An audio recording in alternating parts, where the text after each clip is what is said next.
그런데 불행한 부부들, 결국은 파국이나 이혼으로 끝나는 부부들을 보면 서로에 대해서 별 관심도 없고 또 안다고 하더라도 아주 잘못 알거나 엉뚱하게 오해를 하는 경우가 많다고 합니다. 그래서 우호감은 관계에 있어 굉장히 중요한 요소라는 것입니다. 우호감을 형성하는 데 필수적인 요소가 대화 방식인데요. 행복한 부부들은 서로 다가가는 대화를 한다고 합니다. 조율이 잘 되는 그런 대화를 합니다. 그런데 불행한 부부들은 다가가는 대화가 아니라 원수와의 대화 혹은 멀어지는 대화를 한다고 합니다. 즉, 상대의 대화와는 상관없는 말을 하거나 아니면 상대의 말에 즉각 반박하거나 비웃는다는 것입니다. 그래서 대화법을 보더라도 이 사람들의 관계가 미래에 어떻게 될지를 우리가 알 수가 있습니다. 그게 우호감 혹은 친밀감의 본질입니다. 그래서 우리는 대화 방식의 중요성을 깨달아야 합니다. 두 번째로 행복한 부부들은 갈등을 다루는 방식이 다릅니다. 살다 보면 서로가 성격도 다르고 가치관도 다르고 또 자라온 환경도 다르고 여러 가지가 다를 수밖에 없는데 그런 차이가 있을 때 갈등이 발생하기 쉽습니다. 행복한 부부들은 그 갈등이 벌어졌을 때 조심스럽고 예의 바르게 대한다고 합니다. 행복한 부부들이 부드럽게 얘기를 하는 데 비해서 불행한 부부들은 관계에 폭탄 장치를 단 것처럼 전쟁에 나간 장수처럼 함부로 막 싸운다고 합니다. 특히 그 대화를 하는 방식에 있어서 네 가지 방식을 쓰게 되면 이 결혼은 파국으로 이혼으로 끝난다고 합니다. 첫째는 비난입니다. 당신은 도대체 어떻게 된 사람이 왜 맨날 이러는 거야? 라고 하는 비난입니다. 둘째는 방어입니다. 왜 나만 보고 그래? 너도 그렇잖아. 이렇게 자기를 방어 혹은 변명을 하는 것입니다. 셋째는 경멸입니다. 네 주제 파악이나 해라.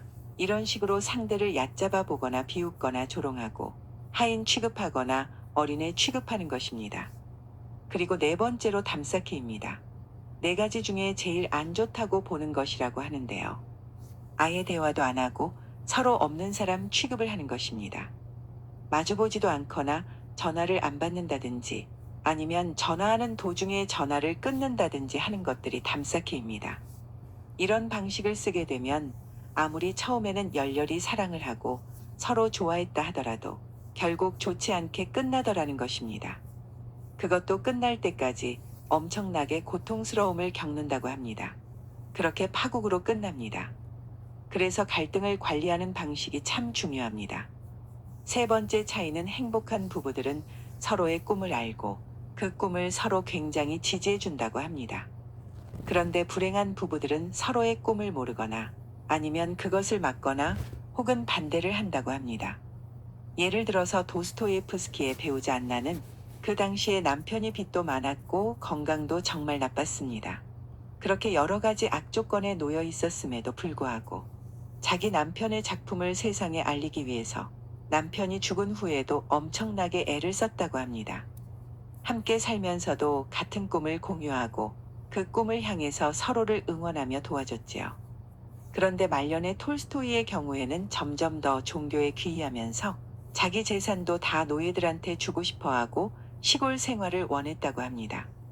이것 자체가 잘못된 것은 아닙니다.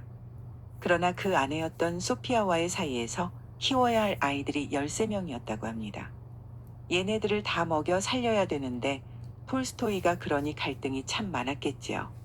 그래서 서로의 뜻을 반대하고 갈등을 심하게 겪다가 결국 톨스토이는 아내와 싸우고 집을 떠나서 돌아다니다가 허망한 죽음을 맞이하게 된 것입니다.